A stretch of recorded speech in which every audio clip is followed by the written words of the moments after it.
RBI has come with a guidance on AI. Very welcome thing from a regulator. What are your thoughts on it? Okay, my thoughts on that, I've got both good and bad thoughts. And whenever I talk to people, they like to get the bad thoughts first, because then the good thoughts are always easy to take. The first bad thought is, see, whatever Santhosh just now spoke is actually about the recommendations of a committee which was set up by the RBI, and most of us may like it, may not like it.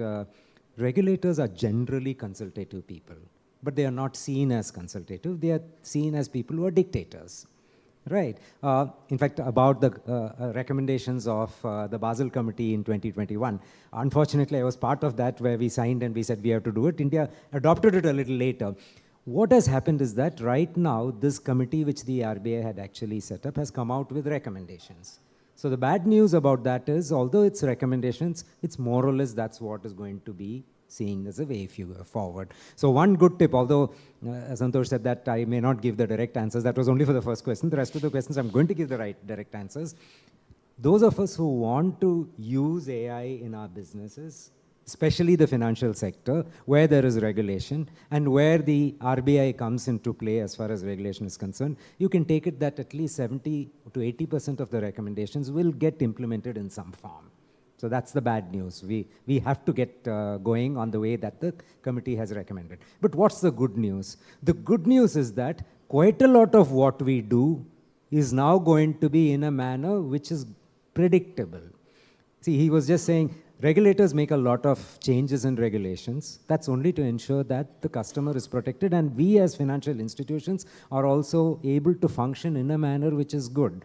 See, when I was actually working in the government sector, not the regulator, there was a lot of criticism about the CVC. Those of you who are from India will actually say the Central Vigilance Commission is something which is preventing innovation in procurement. And they go back or hound people even after they complete their service, etc.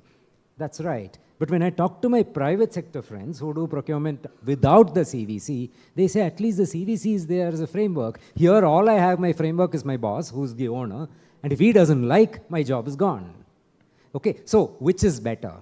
Do we like to have something where there is a framework which we can look into, or do we go on a laissez-faire manner where we do anything? The regulator can now take step in the next one, saying that what is going to be the future of regulation? Up till now, the regulation has been more reactive. So the regulator now, instead of being reactive, will be proactive. So instead of we finding a loophole, the regulator using AI will do the normal work. He or she, that company or that regulatory body, will do the intelligence to think about how a loophole before it is formed will be plugged. And that's what the RBI's work on AI is going to happen. Good news for companies like Gieom, because they can develop software which will try to take care. Regtech, that's the biggest advantage. Instead of most of my friends here who are actually either from the regulatory side or from the regulated entity side, a whole lot of money, time, and effort goes on compliance, giving a lot of data to the regulator, because the regulator wants the data to see that everything is safe. That will change. Automated data flow will happen using systems like from Gieom. Things will go in a feed forward. My view is we have all worked up till now on feedback systems. At the end of the session, Shawantan will say, we'll give you a format and you give a feed forward, a feedback on this. Tomorrow's sessions will not have feedback. It will be feed forward. That's what the new AI model is going to do. It will evaluate the regulated entities on a more or less real-time manner using technology, so that we as individuals, whether we are on the regulator side or on the regulated entity side, we can use the intelligence for, let's say, business development, new ideas, etc., rather than doing mundane work like assessing customers' credit profile. Today, that requires a lot of intelligence. Tomorrow, AI is going to do that, so we don't need to do that. We do something else. What are the new types of businesses? How do I grow my business? Regulator says, well, they are growing the business. How do I take care, etc.? That's the approach which this new framework on the AI is going to come.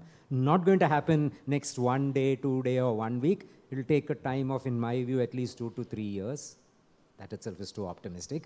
But look forward to those exciting days. So there's never a dull day in the finance world. Look forward to all this. So AI is going to make our life very easy.